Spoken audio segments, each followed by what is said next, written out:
Assalamualaikum warahmatullahi wabarakatuh. Hai sobat semua yang selalu dirahmati Allah Subhanahu wa ta'ala. Pada kesempatan ini saya akan menyampaikan santapan rohani ya, sebagai pengingat diri, itu dengan judul 8 sifat manusia. 8 sifat manusia itu terbagi menjadi 2 bagian ya. Yang keempat sifat yang pertama adalah yang membawa kita menuju ke surganya Allah Subhanahu wa ta'ala. Dan separuh berikutnya yaitu yang keempat adalah yang membawa kita ke jurang kesengsaraan, yaitu menuju neraka Allah Subhanahu wa ta'ala. Rasulullah Shallallahu alaihi wasallam bersabda, Bismillahirrahmanirrahim. Innallaha ja'ala bani adama ala thamanin hisolin minha arba'un li ahlil jannah, wajhun malihun wa lisanun fasihun wa qalbun taqiyun wa yadun sahiyun wa arba'u li ahlin nar, wajhun ngabisun falisanun fahisun wa qalbun syadidun wa yadun bakhilun. Yang artinya, sesungguhnya Allah menciptakan anak Adam dengan 8 sifat. 4 sifat untuk ahli surga, yaitu wajah yang manis, lisan yang fasih, hati yang suci, dan tangan yang derma. Dan 4 sifat untuk ahli neraka, yaitu mereka yang berwajah muram, ucapan yang keji, hati yang keras, dan tangan yang pelit. Ke-8 sifat tersebut terbagi menjadi 2 bagian, seperti diterangkan atau disabdakan oleh beliau Nabi Muhammad Shallallahu alaihi wasallam. Ke-8 sifat tersebut yaitu 4 bagian. Yang pertama yaitu yang bisa membawa kita menuju kebahagiaan, yaitu menuju surganya Allah, yaitu wajhun malihun, yang mempunyai wajah yang manis. Nah, maka sebagai manusia yang selalu dirahmati Allah, bermanis-manislah punya wajah ya. Kalau ketemu orang, jangan memperlihatkan muka yang angker, muka yang kelihatannya sangar ya, atau kecut. Dilihat orang itu kecut, kayaknya orang lain mau bertanya atau mendekat rasanya enggan, karena melihat wajah yang kurang bersahabat, tidak manis. Bukan berarti manis itu cantik. Cantik ini artinya cantik dari dalam ya, inner beauty. Yang kedua yaitu walisanun fasihun, yaitu lisan yang fasih. Tutur katanya indah, kata-katanya bagus, tidak menyinggung perasaan orang lain. Jadi apa yang beliau katakan, apa yang beliau tuturkan, itu ada sebuah magnet atau yang mengandung arti, tidak mengandung apa istilahnya ya, cacian, maka kebencian atau hujatan. Semua yang diucapkan itu rasanya indah, tidak pernah mencela orang, tidak pernah menghujat orang, dan lain sebagainya. Itu adalah lisan yang fasih. Yang kedua yaitu waqalbun taqiyun, yaitu hati yang suci. Apalagi ditambah dengan punya hati yang suci, tidak pernah iri, dengki, ya, tidak pernah ada hasud, tidak pernah menyakiti orang lain dan sebagainya, ya. Inilah perlunya orang yang punya hati yang suci. Segala sesuatunya, segala tingkah lakunya, segala yang dikerjakan adalah kelihatannya itu ikhlas, tulus dari hati. Itu yang orang yang punya hati yang suci. Yang keempat yaitu wayadun syahiyun, itu punya tangan yang derma.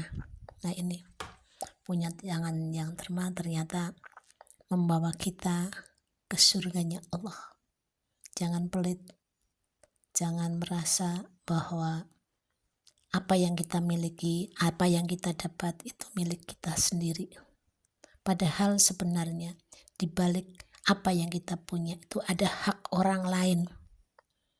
Ya, ada hak orang lain yang mungkin diberikan Allah lewat tangan kita. Jadi apabila kita ada rezeki sedikit atau banyak, ya, sempit atau lapang, sempatkanlah untuk berbagi.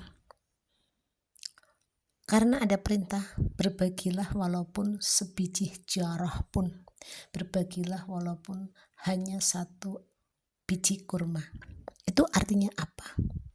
Kita dianjurkan untuk memberi, untuk bersedekah. Tidak hanya kita dikala lapang. Mungkin bagi orang yang sempit 1000 itu sangat berat, tapi mau memberikan. Tapi orang yang kaya mungkin ngasih 1 juta atau bahkan lebih, itu tidak keberatan. Itu artinya mungkin 1.000 bagi orang yang dalam keadaan sempit, dan 1 juta atau 1 miliar pun orang yang dalam keadaan lapang, itu pahalanya mungkin sama. Karena apa?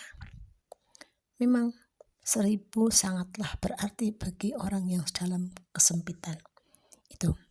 Jadi kita dianjurkan untuk bersedekah bukan dikala lapang, dikala sempit pun, dengan sebiji jarah pun, 1 biji kurma pun kita dianjurkan bersedekah. Jadi bersedekah, ingat, bersedekah jangan menunggu kita lapang, kita kaya.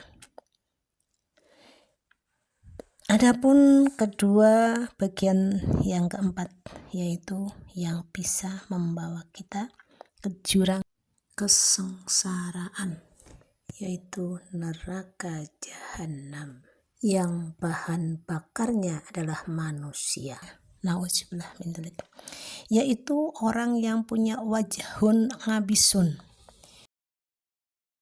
yang berwajah muram, sama tetangga selalu memperlihatkan muka yang ditekuk, muka yang suram, muka yang kelihatannya kayak membenci, tidak bersahabat.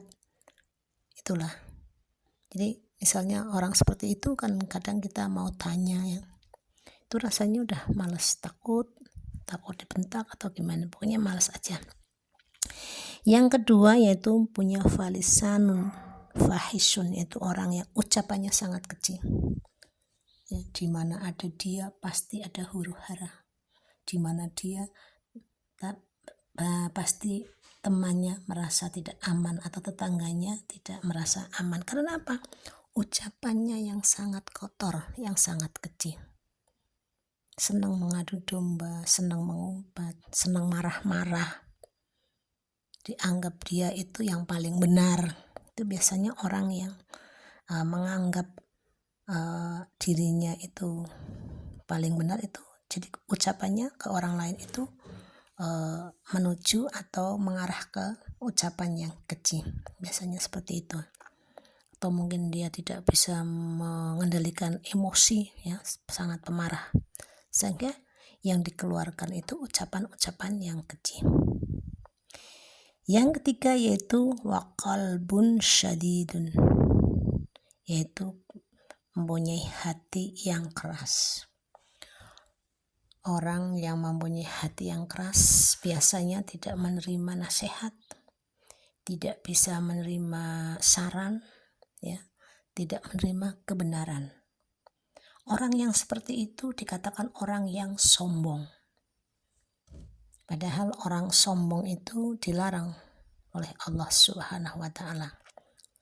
Wala tamshi fil ardi maroha. Janganlah berjalan di muka bumi ini dengan sombong. Tuh. Jadi Allah sangat membenci orang yang sombong.